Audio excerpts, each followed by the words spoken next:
Hello friends, a very warm welcome to all of you to the success educator. आप सभी लोगों का स्वागत है। इस वीडियो में आज हम डिस्कस करेंगे कंप्यूटर अवेयरनेस का प्रीवियस ईयर का पेपर।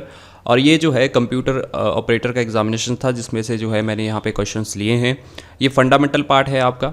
ऐसा नहीं है कि आपका जो 140 क्वेश्चंस है तो आपके 140 के 140 एडवांस लेवल के आएंगे। तो 90 टू 100 क्वेश्चन जो है आपको फंडामेंटल लेवल के देखने को मिलेंगे। तो आपका ये लेवल जो है ये भी इंपॉर्टेंट है कि आप इसको अच्छे से करें।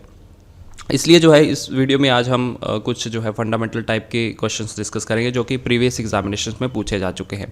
और आपको मालूम होगा काफ़ी सारे क्वेश्चन जो है रिपीट भी होते हैं प्रीवियस एग्जामिनेशंस पे, तो ये सेशन इंपॉर्टेंट रहने वाला है। नए स्टूडेंट चैनल को सब्सक्राइब कर लेना और बेल आइकन को प्रेस जरूर कर लीजिएगा। चलिए स्टार्ट करते हैं। पहला क्वेश्चन जो है, the third layer of OSI model. तो नीचे से स्टार्ट करते हैं हम। वैसे जो OSI मॉडल है, पहले पे फिजिकल लेयर आता है, दूसरे पे आपका डेटा लिंक लेयर आता है और तीसरे पे आती है आपकी नेटवर्क लेयर। तो यहाँ पे आंसर क्या हो जाएगा? Option number A. तो मेरा आंसर देने से पहले खुद का आंसर दीजिएगा। और जो है आपके मार्क्स कितने आते हैं इसमें से, टोटल जो है अराउंड 30+ क्वेश्चंस होंगे। तो कितने भी आपके मार्क्स बनते हैं उनमें से आप जो है कमेंट सेक्शन में बता सकते हैं आपकी तैयारी कैसी चल रही है। सेकेंड जो क्वेश्चन है, which of the following is not a term pertaining to the internet. Internet से रिलेटेड जो है ये टर्म नहीं है, पूछी गई है यहाँ पे। तो लिंक हो गया, ब्राउज़र है, सर्च इंजन आपका इंटरनेट से रिलेटेड है, लेकिन कीबोर्ड जो है बिल्कुल ही डिफरेंट है। ये आपकी एक इनपुट डिवाइस है। वर्ल्ड वाइड वेब जो है किसके द्वारा इन्वेंट किया गया था? तो यहाँ पे जल्दबाजी में आंसर नहीं देना है। टॉम लिखा है, टाइक लिखा है, तो टिम, सबसे पहले टिम देखना है। टिम बर्नर्स ली ने जो है यहाँ पे इसकी शुरुआत की थी, राइट। और इसकी शुरुआत कब हुई थी? 1993 में आपकी वर्ल्ड वाइड वेब की। Which of the following functions are not performed by servers. Not performed by server पूछा गया है। सर्वर कौन से फंक्शन परफॉर्म नहीं करता है? ईमेल प्रोसेसिंग करता है, डेटाबेस शेयरिंग करता है, आपकी स्टोरेज भी करता है, लेकिन वर्ड प्रोसेसिंग नहीं करता। यहाँ पे वर्ल्ड लिख दिया गया है, वर्ड प्रोसेसिंग होगा, तो यहाँ पे इसका आंसर डी हो जाएगा। What is the term for unsolicited email. Unsolicited email को हम क्या बोलते थे? काफ़ी फेमस क्वेश्चन है, बार बार रिपीट होता है, तो यहाँ पे आंसर हो जाएगा आपका spam. Which operating mode of telnet is full duplex. तो टेलनेट एक क्या है, एक रिमोट लॉगिन जो है का प्रोटोकॉल है। ये भी क्वेश्चन पूछा जाता है रिमोट लॉगिन का, याद रखिएगा, इंपॉर्टेंट है। तो फुल डुप्लेक्स जो है कौन सा मोड है इसका? लाइन मोड है। Option number C will be the right answer. ठीक है, आगे बढ़ते हैं। Which of the following is not a type of HTML pages. तो HTML पेजेस का एक टाइप नहीं है इनमें से। स्टैटिक एक टाइप होता है, डायनेमिक होता है, डायरेक्टली लिस्टिंग होता है, लेकिन नॉर्मल टाइप का कुछ भी नहीं होता। तो यहाँ पे option D will be the right answer. Code red क्या है? कोड रेड दोस्तों ये एक प्रकार का वर्म है, तो आंसर बी हो जाएगा यहाँ पे। तो ये क्वेश्चन भी काफ़ी बार रिपीट हो चुका है एग्जामिनेशंस में। The common name for the crime of stealing password. जब आप जो है पासवर्ड को चुराते हैं, ठीक है, तो उसको क्या कहा जाता है? ये क्वेश्चन पूछा जा रहा है। स्पूलिंग कहा जाता है, हैकिंग कहा जाता है, या फिर स्पूफिंग। तो स्पूलिंग तो हमारे प्रिंटर में होती है, राइट। तो पासवर्ड स्टील करना इसका मतलब होता है हम वहाँ पे स्पूफिंग कर रहे हैं। तो option C will be the right answer. Logical multiplication जो है refers to the which operation. तो लॉजिकल मल्टीप्लिकेशन होती है आपके एंड के केस में। B will be the right answer. Scrambling of code क्या कहा जाता है? स्क्रैम्बलिंग ऑफ कोड क्या कहा जाता है? आपके पास ऑप्शन है एनक्रिप्शन, फायरवॉल, पासवर्ड प्रूफिंग, या फिर नन ऑफ दीज। तो स्क्रैम्बलिंग ऑफ कोड को कहा जाता है, आप वहाँ पे क्या कर रहे हैं? एनक्रिप्शन कर रहे हैं। Which of the following circuits can be used as a parallel to the serial data converter. तो जो कॉम्बिनेशनल सर्किट्स होते हैं वो भी एक आपका चैप्टर है, ठीक है। तो उसमें से भी कई बार प्रीवियस ईयर में क्वेश्चन पूछे जा चुके हैं कंप्यूटर ऑपरेटर में, और जो जूनियर प्रोग्रामर है उसमें भी पूछे जा चुके हैं। तो यहाँ पे parallel to serial data converter जो है कौन सा कॉम्बिनेशनल सर्किट है? तो यहाँ पे मल्टीप्लेक्सर इसका राइट आंसर हो जाएगा, ऑप्शन नंबर सी।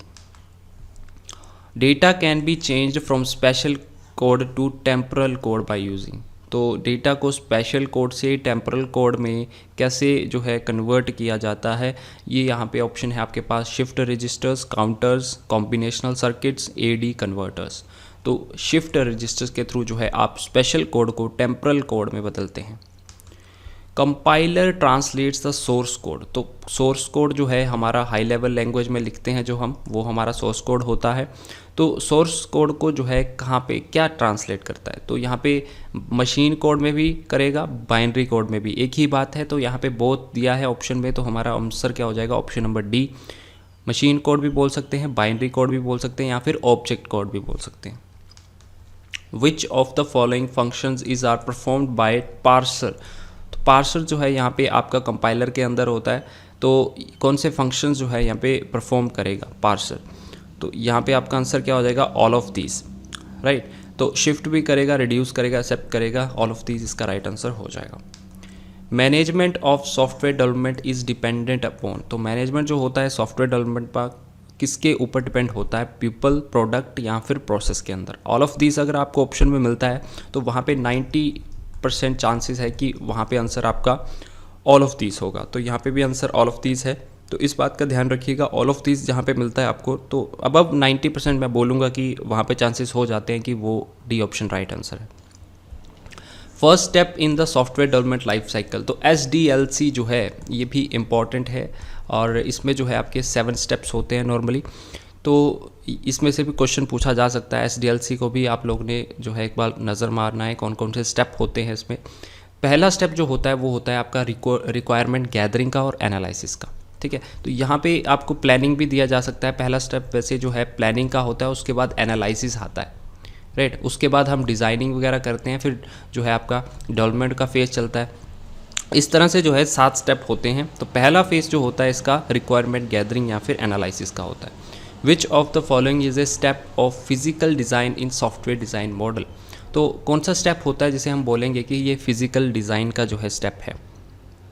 तो इसका राइट आंसर क्या हो जाएगा, all of these, data design, process design, user interface design. तो answer will be the D. तो यहाँ पे आप देखेंगे तो डी ऑप्शन में ऑल ऑफ दीज है। तो अगर आपको नॉलेज है क्वेश्चन की तो आप तो लगा सकते हैं, लेकिन अगर नहीं भी नॉलेज है और आपको ऑल ऑफ दीज दिया गया है तो आप जो है ऑल ऑफ दीज टिक करके ही आइएगा। Root of class and object oriented programming. तो रूट क्या है class and object oriented programming में, जिसमें ऑब्जेक्ट एंड क्लासेस का यूज़ किया जाता है। तो सिमुला इसका राइट आंसर हो जाएगा ऑप्शन नंबर सी। अगर आपको पूछा जाए कि कौन सी प्योर ऑब्जेक्ट ओरिएंटेड लैंग्वेज है तो आपका आंसर क्या होगा, जावा, ठीक है, pure object oriented language. Next चलते हैं, which of the following is a C++ object. तो C++ के ऊपर भी एक क्वेश्चन पूछ लिया गया था, तो नॉर्मल क्वेश्चन पूछा जाता है। तो यहाँ पे IOStream, रीड ये ऑब्जेक्ट नहीं है, Cin जो है आपका ऑब्जेक्ट है। Cin Cout होता है C++ में, और अगर आप देखेंगे printf scanf जो है आपका C लैंग्वेज में होता है। Which of the following is a type of data structure. तो डेटा स्ट्रक्चर के ऊपर क्वेश्चन है। तो डेटा स्ट्रक्चर 2 टाइप के होते हैं, एक तो लीनियर होता है, दूसरा नॉन लीनियर होता है। तो यहाँ पे आंसर क्या हो जाएगा, option number C, that is both A and B। Linear में आपके जो स्टैक, क्यू, लिंक लिस्ट आ गया, एरे आ गया। नॉन लीनियर में आपका ट्री एंड ग्राफ आ जाता है, ठीक है। तो option C will be the right answer. Which data structure is needed to convert infix notation to postfix notation. किस डेटा स्ट्रक्चर में आप इनफिक्स नोटेशन को पोस्ट फिक्स नोटेशन में कन्वर्ट करते हैं। तो ये होता है आपका स्टैक। स्टैक में क्या होता है, पुश, पीप एंड पुल, ठीक है। तो क्वेश्चन आएगा ना, पुश और पुल किस में होता है, तो स्टैक में होता है। और फर्स्ट इन लास्ट आउट जो है यहाँ पे फिलो जो है कॉन्सेप्ट चलता है, और क्यू के अंदर चलता है फर्स्ट इन फर्स्ट आउट, ठीक है। तो ये 2 इंपॉर्टेंट चीज़ें हैं जो रिपीट की जाती हैं। From which language the word computer is derived. तो काफ़ी बार रिपीट होता है ये क्वेश्चन। तो लैटिन वर्ड है आपका computer. A computer system includes. Computer system hardware से बना होता है, सॉफ्टवेयर से और पेरिफेरल डिवाइसेस से। ऑल ऑफ दीज यहाँ पे भी आपको देखने को मिल रहा है। तो आंसर क्या हो जाएगा हमारा, option number D. Next is which of the following can be consider as portable computer. तो पोर्टेबल कंप्यूटर जो है हम किसे बोल सकते हैं, तो पोर्टेबल कंप्यूटर हम बोलेंगे माइक्रो कंप्यूटर को, ठीक है। माइक्रो कंप्यूटर को हम बोलेंगे पोर्टेबल। तो यहाँ पे माइक्रो आंसर में नहीं है, तो हमारा आंसर क्या हो जाएगा, option number D. Which of the following computer is used in weather forecasting. Weather forecasting में आपको पता है कि जो है एक स्ट्रॉन्ग जो है कंप्यूटर चाहिए जिसकी स्पीड मैक्सिमम हो, तो यहाँ पे हम सुपर कंप्यूटर्स का इस्तेमाल करते हैं। Option D will be the right answer. Which of the following is not a part of CPU। CPU का पार्ट जो है हमारी 3 चीज़ें होती हैं, एक तो आपका ALU हो गया, कंट्रोल यूनिट हो गया और स्टोरेज, ठीक है, स्टोरेज यूनिट या फिर मेमोरी यूनिट। तो यहाँ पे प्रोग्राम यूनिट हमारा गलत आंसर है, ठीक है। नोट पूछा गया है तो प्रोग्राम यूनिट जो है CPU का पार्ट नहीं होता।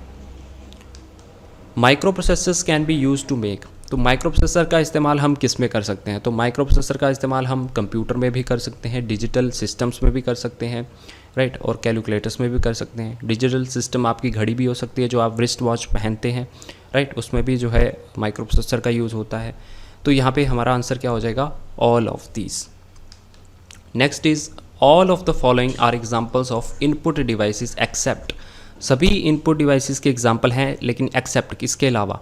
स्कैनर एक आपकी इनपुट डिवाइस है, माउस भी आपका इनपुट है, कीबोर्ड आपका जो है इनपुट है, एंड प्रिंटर जो है आपका क्या हो जाएगा? Output device.